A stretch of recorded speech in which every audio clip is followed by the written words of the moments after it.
Some people tell me, well, you're just living the dream up. And literally the same day I was just laying awake at night. Mind was racing. I wrote a reflection around, let's say, how shiny and cool it might look from the outside to be running a business. But problems don't stop. If anything, they just evolve. How they hear you love that bitch, you don't know that bitch. It's like having set prices on a diamond brick. I had the CEO of a very big electronics company text me on LinkedIn this morning. LinkedIn DM to WhatsApp call to closing call, all within the span of 2 hours this morning.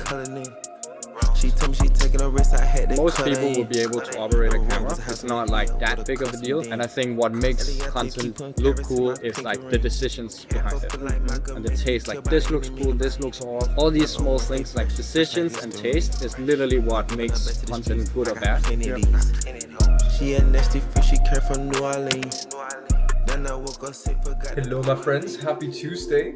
Sipping on a homemade aeropress, listening to some ambient background sounds. It's been a good morning so far. I went for a short run just to get the blood flowing, catch some sunlight, and then straight to work here. Gave internal feedback, reviewed content for my LinkedIn profile, which is still our most important growth channel. And one thing that we've done over the past 2 weeks that really has improved our effort of booking more ICP demos, so booking sales calls with the right clients, not just any person interested in our services, was to relaunch our LinkedIn thought leadership ads. And then on the fulfillment side of things, it's a beautiful day today because we launched a very cool new personal brand for one of the biggest companies in the DACH region out of Switzerland in the wealth management technology space. And we just launched their CEO on LinkedIn. And today we went live with this first post. It's been just 2 hours. It is, you could say, delicate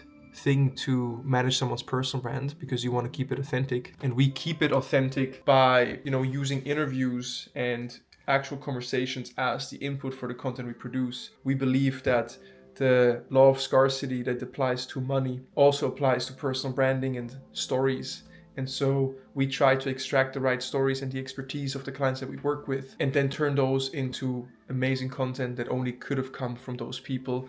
And we pull and extract that information through these content calls, deep dive interviews, sales calls they provide, whatever sources we can tap into. And then we can use that to create good content in their tone of voice. And then from there, go into the sales process, run ads, and really just build out the entire people and marketing motion. Went live with this new client today. Post is flying already. It's only been 2 hours, but we're close to 200 interactions. And he just sent us an email. I'm gonna show you the email here. It's just nice when you get good initial client feedback and wins, Thank you. Already see tons of interactions just from this post. Getting an email like this is a great sign. So I'm going to get back to him and say, let's fucking go. We're just getting started. I have another fulfillment task now. I'm going to work on some Hubert Romberg content, speaking of industry experts. And then I'm going to get a little lunch gym session in before continuing afternoon work. Let's get it.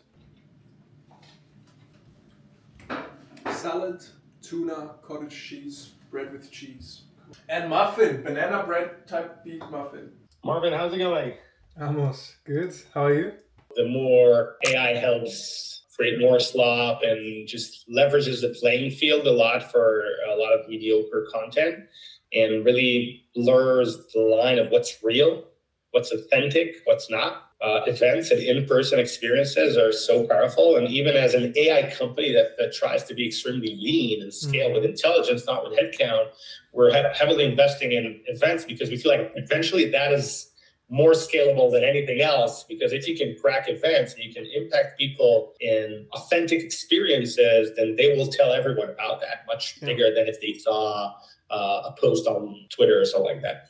Cool guy. Shout out Amos. Dropped some gems as well. Good learnings. This guy scaled his company from 0 to multiple millions in annual recurring revenue, fully bootstrapped by posting content on LinkedIn, doing warm outreach, so tracking who engaged with him with his content and then reaching out to them, and then implementing the whole GTM playbook on top of that. So list building, probably also some cold outreach in there, but just through posting banger content that was relevant for his ideal customer profile on LinkedIn, he's been generating more inbound pipeline that he could handle. And now he's scaling this to more team members and is building the cloud code for GTM engineering. So cool call. I would say it was a success. What I'll do with this now is I'll create probably a couple more posts from this. So the workflow will be I'll share this transcript of the call with the team by uploading it to our platform, notusOS, which is the Claude code for personal branding. And so I'll upload it to notusOS, inform the team. They'll write a couple of drafts using notusOS based on the transcript from here.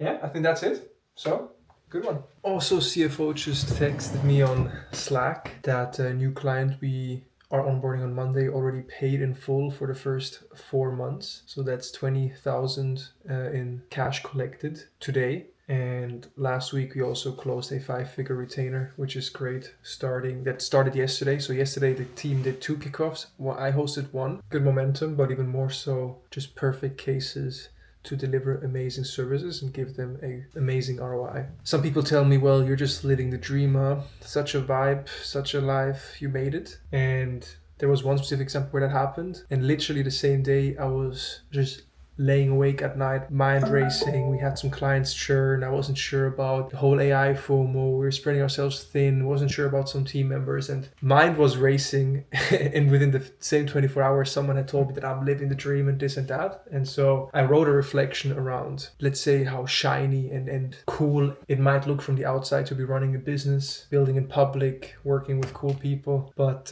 problems don't stop. If anything, they just evolve.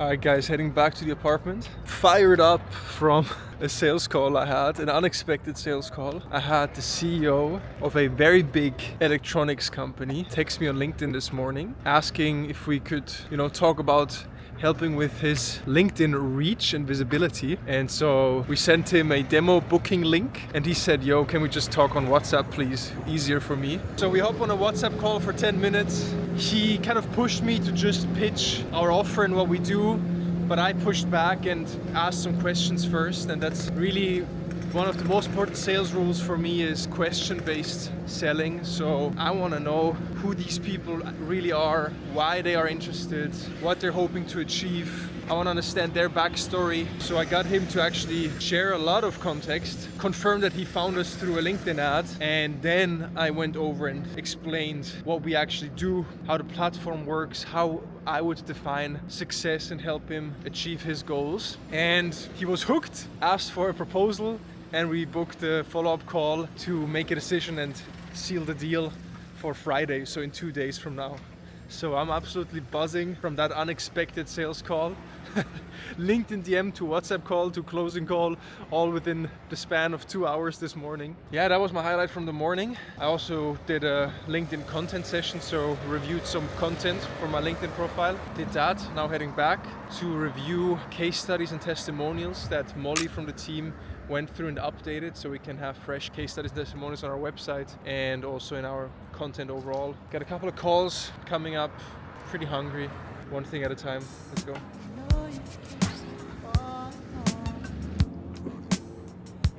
I think you too, because you were not listening here,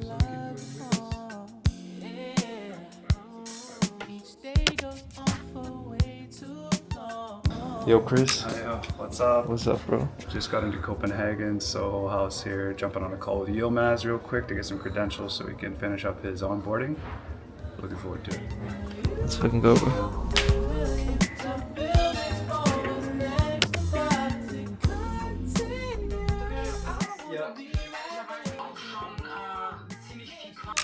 Du setzt dich ein für Fleischesser und ihre Rechte, oder was? Musst du be up for it?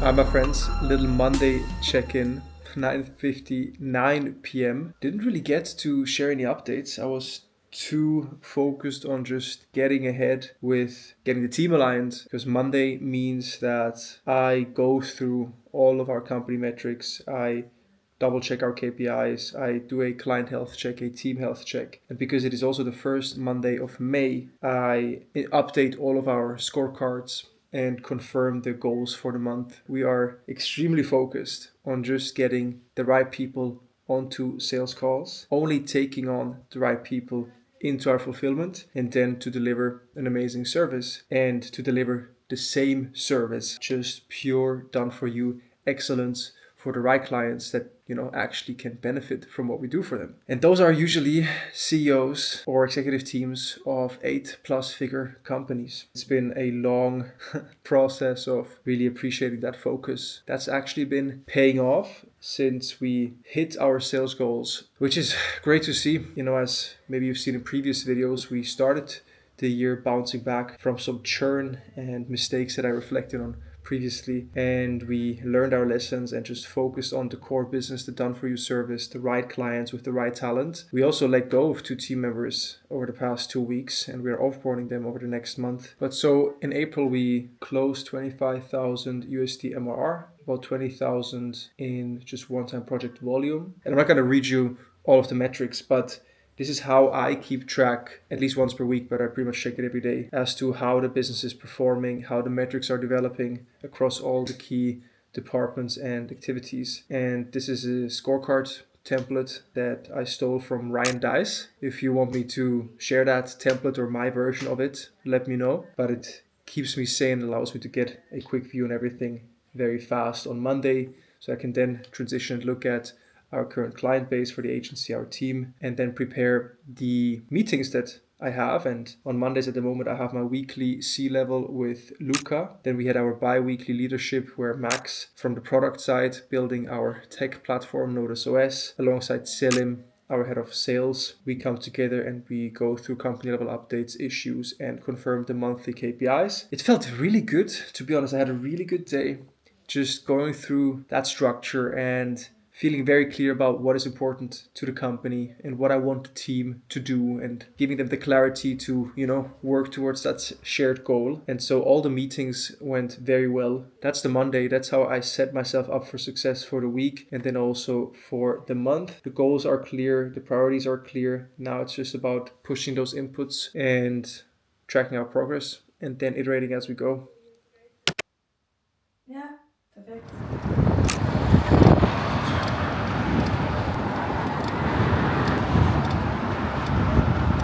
We are on our way to Villa, Copenhagen.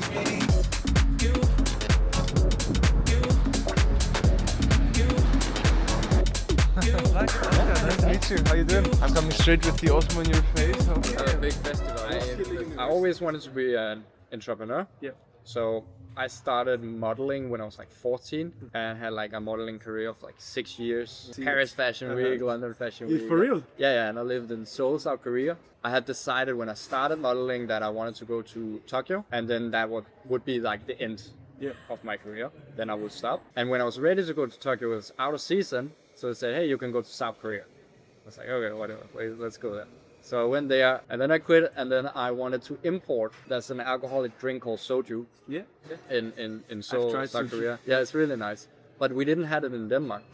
So I got a quote on a container full of soju, and I wanted to import it to Copenhagen and make like a soju brand thing. Nice. Yeah. And then I met an investor, and he said, I think you should try at least to work at a company to just get some like feeling of how they do things and how a business is structured. So I got a job. It was in the airline industry. And then the CFO took me aside and he said like, oh, you're never gonna succeed in corporate if you don't have a education or degree. And I went into business school, Copenhagen Business School, and then I ended up in an insurance company. I fucking hated it.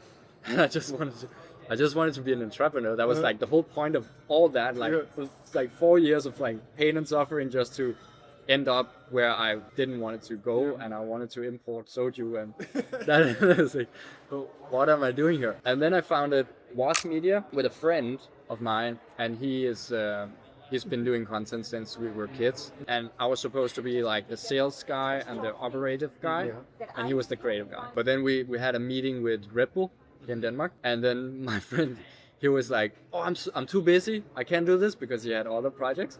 And he was like, you can do that. You pitch them on this idea and figure it out. So I had to like pitch Red Bull on the creative side of it and strategy and all that, and did that and found out, okay, I actually enjoy doing this. And then that was sort of my step into that. So later I bought them out of the agency, and then I switched directions. So I said I want to do entrepreneurial vlogs on YouTube. So you started as like a creative production company for big brands? We were actually we were selling TikTok. So it's very early when we started. Yeah. It's too early, like nobody wanted TikTok. And then we sort of switched direction just before it was actually a thing. Like now every brand wants to be on TikTok. And that's sort of how I ended up in this. It's so valuable if you have someone who has the creative eye. Yeah. And let's say the taste, whatever you define taste as, knowing what good is. The more I do this, the more I found that it literally comes down to taste. Most people will be able to operate a camera.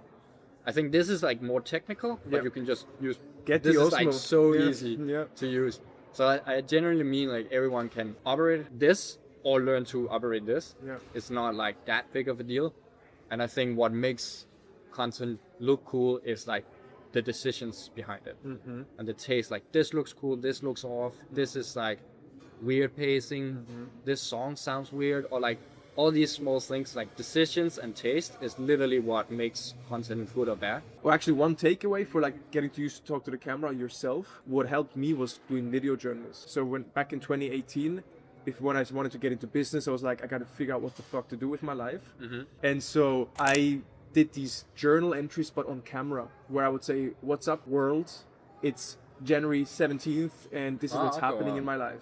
And I have my first videos and I look so fucking awkward because I had no clue who I'm talking to and why I'm doing it. Yeah. But it actually got me used to talking to the camera. It's also a good way to, because then you're sort of rambling, but then at some point you get into like a free flow and then you might say something that actually is useful. And the best thing about it is if you don't publish the video journals now, you have them as content for the future. I find it really difficult that my channel is about private equity, but it's actually not even 50% of my life and my work life, because content is actually a bigger part of it. Yeah. But every time I sort of create a video that is not 100% about private equity, like the views is just dropping. So my guess is that YouTube has categorized the channel. So I thought maybe you had like experience with that or seen that in other clients or something like that. Yeah, it's interesting because I was also looking at your channel and I thought, okay, what Oscar is doing very well is you have this hero's journey from the get-go, right? I'm gonna buy my first company. Yeah. So it's like this really 0 to 1 framing of whatever story you're about to tell. And I compare that to my YouTube channel, for example, where I'm just fucking filming whatever happens. And I'm like, I'm building my business in public, but I'm not saying I'm gonna try and make my first million or whatever. I kind of don't have that North Star that I reiterate all the time. And it's like whoever Oscar is, I don't know his background or whatever, but he's trying to do something he hasn't done before and he's going to document how he gets there. So you have, in my mind, a clearer storyline that people can follow. I like that you take that structured approach where you combine kind of the documentation vlog with a very specific topic or problem that you're solving in that video. With your YouTube channel there, what's the goal? I think the goal there is mostly to attract talent and investors. And also just to have like a kind of like a business card. So when people search my name, usually if there is a video of me talking to a camera, then people click that and then they get a sense of who I am and how I'm talking, and like get comfortable with me. And it helps in introduction to new people because people feel like they already know you. So do you do the same approach with like one big question answered through 4 sub questions also for your own videos? I usually script and then I don't follow the script. So I script just to kind of like structure what am I actually trying to say and what's the angle. So for example, with my channel, I've found that tapping into emotions instead of like technical things. So like what I'm actually doing is not that interesting. It's more like, what did I learn? What's my reflection on what just happened? And how you felt. How I felt, and like all that is what people usually like tap into. And so you have WOS Media, where the core service is blogs for entrepreneurs. That's the agency business model, kind of like on retainers that you sell, or is it just Say, or do you have multiple clients? No, I only have Say, and then I found out like doing the whole production because I'm a one-man band. So I said like, okay, I can take in more clients without taking away time from buying a business. So I decided I don't want to take in more clients on the production side. So I would love to help other entrepreneurs, help them with the YouTube stuff and all the learnings I've known, and help them create it in such a way that they can attract whoever they want to attract through the concept. So it's going to be more like consulting the business model, and then the production is because I don't see the production as the value. It is the decision and the taste, and that is essentially what I'm trying to sort of sell. I'm also like all in on routines. So I used to travel a lot when I was younger, but now I have a girlfriend and I have a kid. Yeah. No way. Yeah. So How old? So 2 years old. Crazy. Yeah, it's crazy. How has that changed things? Everything. It's like my priorities has definitely changed. The things that I used to find fun is just not as fun anymore. And actually I find like more love for my work. So I'm like way more motivated, way more productive than I used to be. So that's really nice. By the way, almost forgot. One sip, everybody knows the rules. Here at Villa Copenhagen, got a Americano. Almost done, but immediately struck by the nuttiness of the coffee. Tasted like nougat. So I actually enjoyed it quite a bit. I would give this a very grateful 7.9. Americano, Villa Copenhagen, would recommend. Good spot, lots of lights. No one seems to care that we're filming, so would recommend. Schedule today. So we've been building kind of our own platform to manage our agency clients on. Yeah. And we are in the process of migrating everyone from like Notion to, we call it notusOS. Then I have a bunch of LinkedIn content to review. Okay. And then in the afternoon I have 3 sales calls. And then in the evening I'm actually going with another Copenhagen friend of mine, Kasper Knudsen. I don't know if you know him. Yeah. You know him? I don't know him personally. Okay, but I know who he is. Yeah.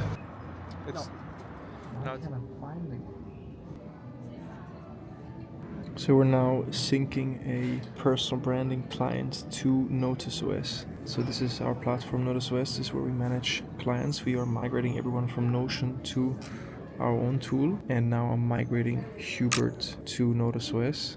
And the action step I'm completing here is the briefing from Max to connect the LinkedIn API with notusOS so that we can sync the analytics amongst other things.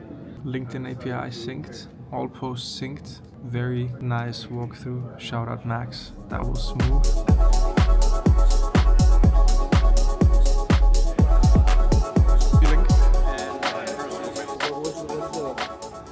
But so we were just jamming on a bunch of stuff, as you've probably seen a little bit, and now we're talking about his personal brand strategy and how he could maybe tap into LinkedIn as a platform. And so we were looking at his profile, and I was about to tell him the opportunity that I see and doing it by also showing what I'm doing with my profile, because the playbook is actually quite simple. And what I would do if I was you for LinkedIn is I would first just make sure that your LinkedIn profile is very clear in terms of what you offer, because right now, I mean, I look at your profile, it says WASP and Clearline, but I have no clue what you do. So that's the first thing I would fix. I think you can always word it in a way where you say, you know, daytime I help entrepreneurs build their brands on YouTube, and nighttime I'm building my private equity firm or I'm buying up businesses. The question is just, if you were to niche down or prioritize, is your priority to find investors for your private equity firm, or is it to find clients for your agency? And then I would just prioritize the storyline around that. And the beautiful thing about your YouTube channel, because you're not talking about your agency on YouTube, your YouTube channel is actually just proof of work for your agency side of things. Yeah. Because you're treating yourself like your own client. And I think that's the most beautiful marketing setup that you can have, is if you're your own client. Because you don't have to say, here's how you can start a YouTube channel. You can say, I am building my private equity firm and I've been generating 50 investor inbounds in the last 3 months.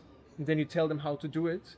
And then if they visit your LinkedIn profile, they see that you actually help other people do the same. If I was you, I would just fucking optimize my profile, make sure it's clear that you offer these services and that you're also building a private equity firm in public. I would start sending connection requests to people, and I would scan my inbox. And with that, I'm sure you could start booking sales calls and start pitching your offer more often. Yeah, man, but I think finding the right simple process for yourself. Yeah, and post at least once per week. It has to be like just, you know, good enough to work, but also simple enough to execute on, because I also have time. Like, I spend so much time on creating YouTube video's. Du bist bald noch eine Woche im Urlaub.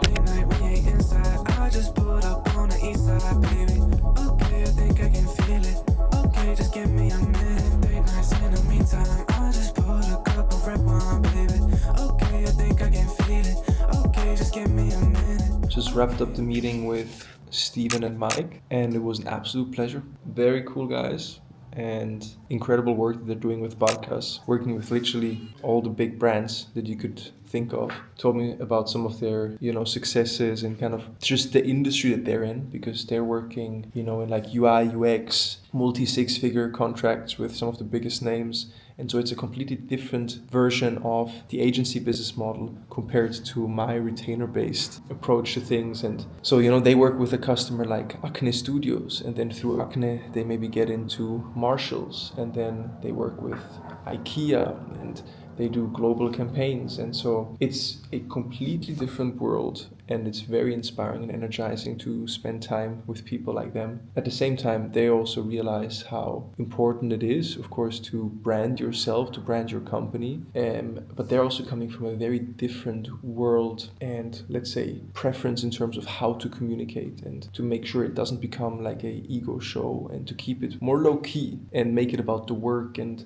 word of mouth, and to find a way to perhaps communicate at scale in a more elegant way than a lot of the noise that exists in their industry otherwise. And so that was a great chat, and there's going to be some follow-ups, and now we've made some friends in Copenhagen, so glad to reconnect as well with them soon. Still sitting in their office right now, which is absolutely freaking beautiful. Shout out Barkas, shout out Steve and Mike and team. Thanks for the coffee and the delicious sparkling water. I'm gonna take some more shots of this beautiful office and head back home for 2 big sales calls. Let's go.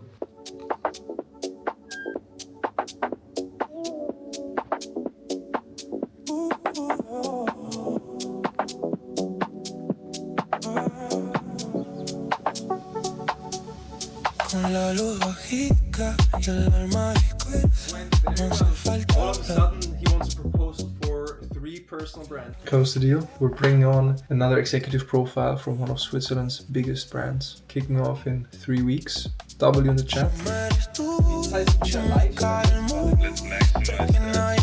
That's a fucking crime.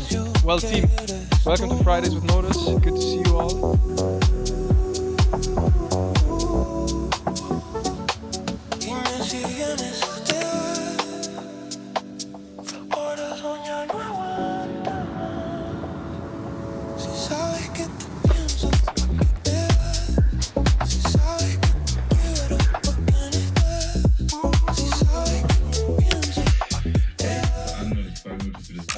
We just had the weekly C-level speaking through the challenges and goals, speak through people decisions, project decisions, health statuses, sometimes big new plans, sometimes a bit too big for Monday lunchtime or morning, but always very inspiring. Just like today, made some great progress. And today we have a special guest, the dog that I picked up from a shelter yesterday.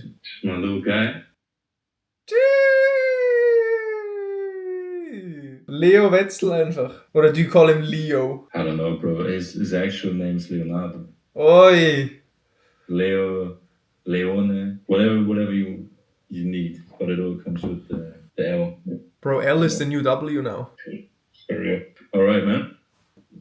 Talk soon, broski.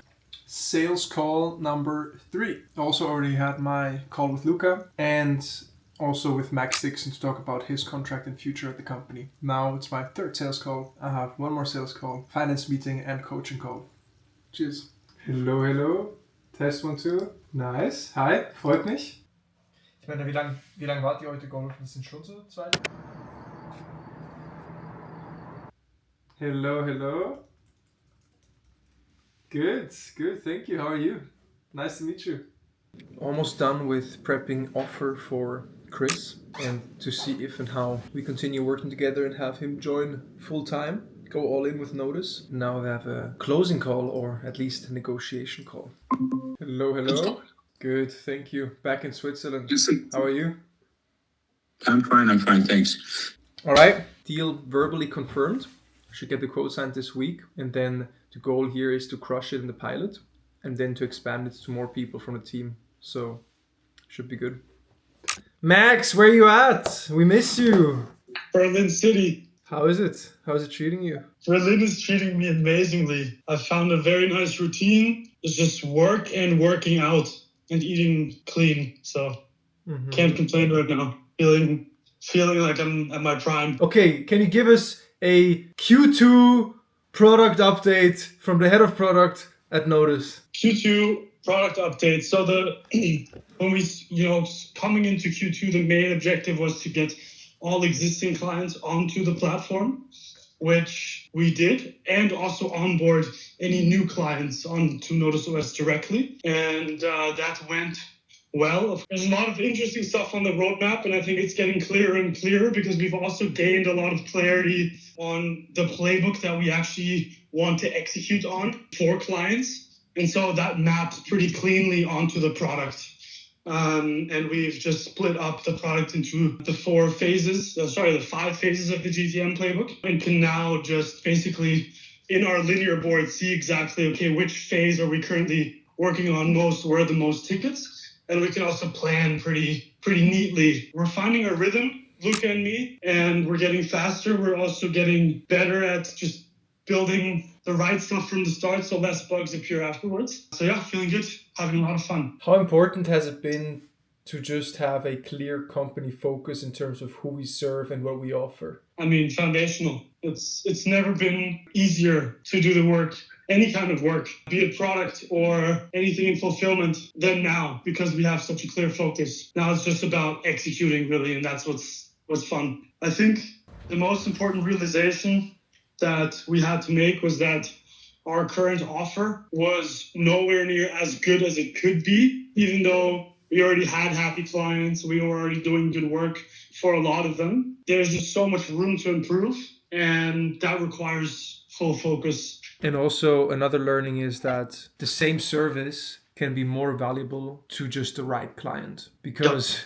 if you're serving a solo consultant or a startup that hasn't sold a single customer with no case studies, no track records, very little to show for, the service we provide is going to be way less valuable than to a company already doing 10 plus million per year, tons of case studies, strong track record, strong offline reputation. Now they need someone to bring it online and package it correctly. For those customers, we can do less work and have a bigger impact, versus for some customers that are not qualified, we would have to solve their entire business case for them. Yo! Good morning. Vicky, what's good? Finally in Aarau. And what were you up to today? I just had a call with one of the most recent Notus clients. We mainly talked about his setup, a couple of postings for the go live next week. Very interesting character because he has a lot of ideas and is very, very pumped to level up his LinkedIn. He already has 55k followers. It's basically the goal to increase that and the little details about his current LinkedIn strategy. But I like him. He's cool. And now she also published the first video. So yeah. The my content is also live. It's exciting. It's exciting.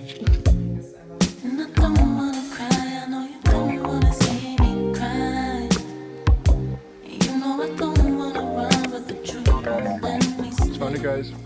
Eating a pre-workout date right now. Just quick carbs. Are good before workouts. Hansi!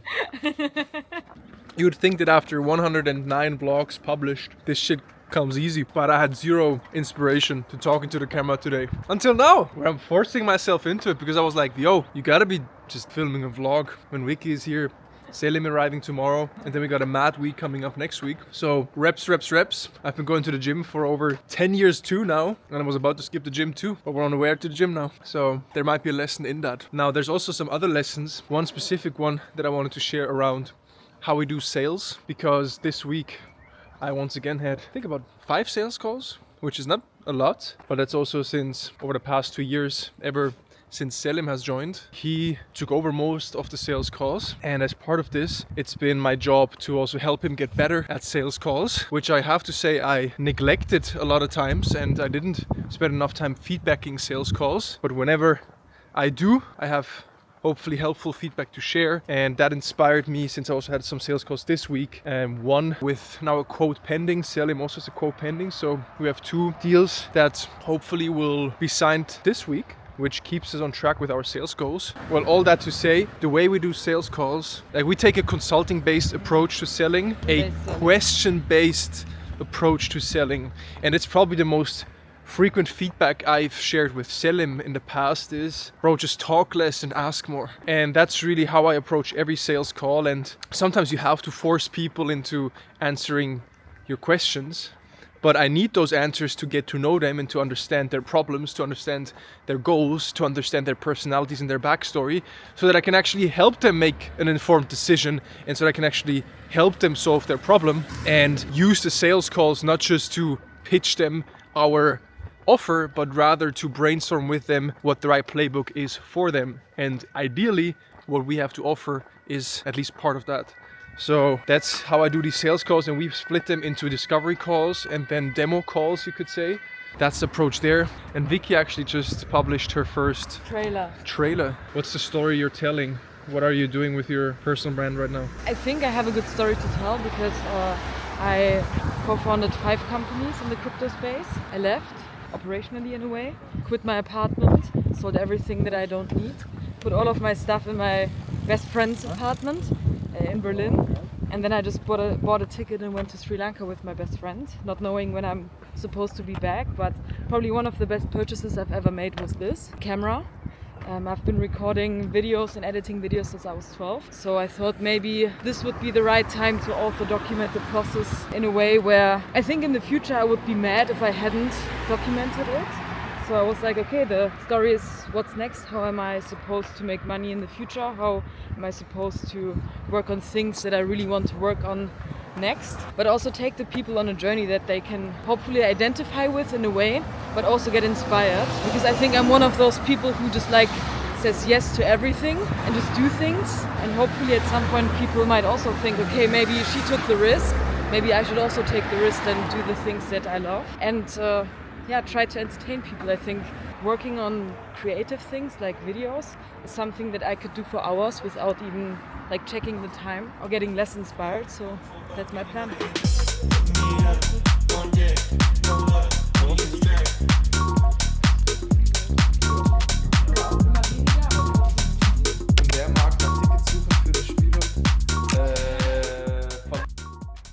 Happy Friday, team. Had a lovely run with Vicky as a little lunch break. Sent some sales follow-ups. Made sure the close CRM, that's the sales CRM we use, is up to date. Sent out 2 proposals, reviewed some content, and now I'm in the middle of finalizing a sales handover for a deal that we won for the agency. So we're doing another personal brand takeover for a top-level executive of one of the largest brands in Switzerland. Little update from head of production, Luca. So today we uploaded vlog number 5 from Hubert Romberg. It's up since 6 hours, already got 1,200 views, 9 comments and 122 likes. I think that's pretty amazing. Overall, just positive comments.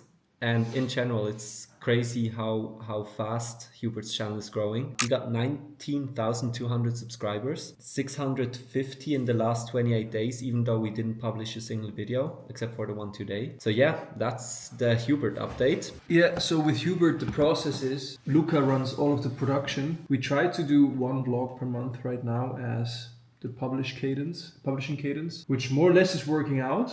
But it is not the easiest to find enough time in Hubert's calendar. It is what it is. We're sticking to 1 vlog per month, and we just try to get in as many shooting days with Hubert as possible. So sometimes we do 2-3 shooting days at once, and that then fills 2-3 months. And sometimes we just spread them out over longer time periods. So that's the strategy at the moment. Is Luca pops by wherever Hubert is around once per month.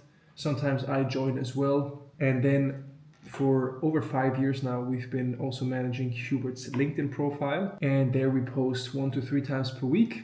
And we're also now starting with some short form repurposing. So turning the vlogs into Instagram Reels, YouTube Shorts, maybe even posting them on TikTok, but really priority is just that LinkedIn and YouTube runs well, and then everything else is a bonus. The goal is just to make it as authentic and as natural as possible, and just letting Hubert share what's happening and also bring the audience with him. and then we sometimes tease a little more subject matter out of him because, and I can relate to this, it doesn't always come natural to explain things into the camera unless you're prompted to by someone. Especially if you feel like you already told that 200 times, but probably you guys watching the video never heard about that. So yeah. Even for you, just to explain, like, what is Notus? Most new watchers won't be able to know, so I guess even though it feels like, what the fuck am I talking about? Like, that I is think the thing necessary. about content at times. Like when you've explained a concept many times, it's it loses its novelty. It seems trivial, and then you forget that it's often about repeating yourself, of course, like reinforcement through repetition. But then also, you know, many people have never heard of it before or have forgotten about it. So yeah, it's also something we notice with our personal branding clients, that the things that are obvious to you might not be obvious to others. And so how you set up a project, how you run a call, how you manage your team, how you manage your time, how you check in with customers, the things that seem obvious to you could still be valuable to others. And especially if you take the things that only you have, which is your own story, your own experiences, that specificity gives context to the advice that you share. And so that's why with clients or anyone that wants to build their personal brand, and what I try to do myself is to find a way to document what's happening without thinking about it too much.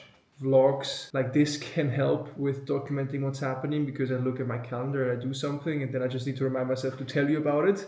And then sometimes I explain what, why, and how I'm doing it. And then with our clients, we do interviews where we just ask them questions. And sometimes there were moments where a guy says, well, that's common knowledge. Everybody knows how to do it. But we're like, it's common to you, but it's still going to be interesting to others, even just to hear how someone else in a similar field is doing something. Just like Marvin talking to the camera like I'm doing it right now, it can help so much in just like processing things you just keep in your head. And once it's out, once you talk about it, like that's a lot of the times where I figure like, oh, I thought about this that way. So it gives you new perspectives for sure. Anyhow, it's 6:20. Selim is arriving soon.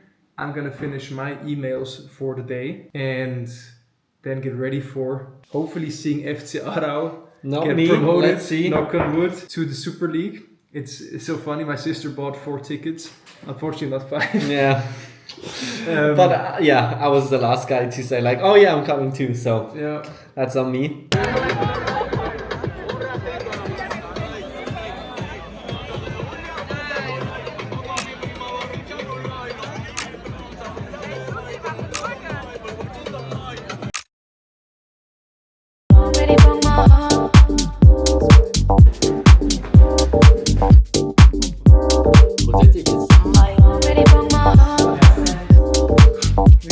Hello.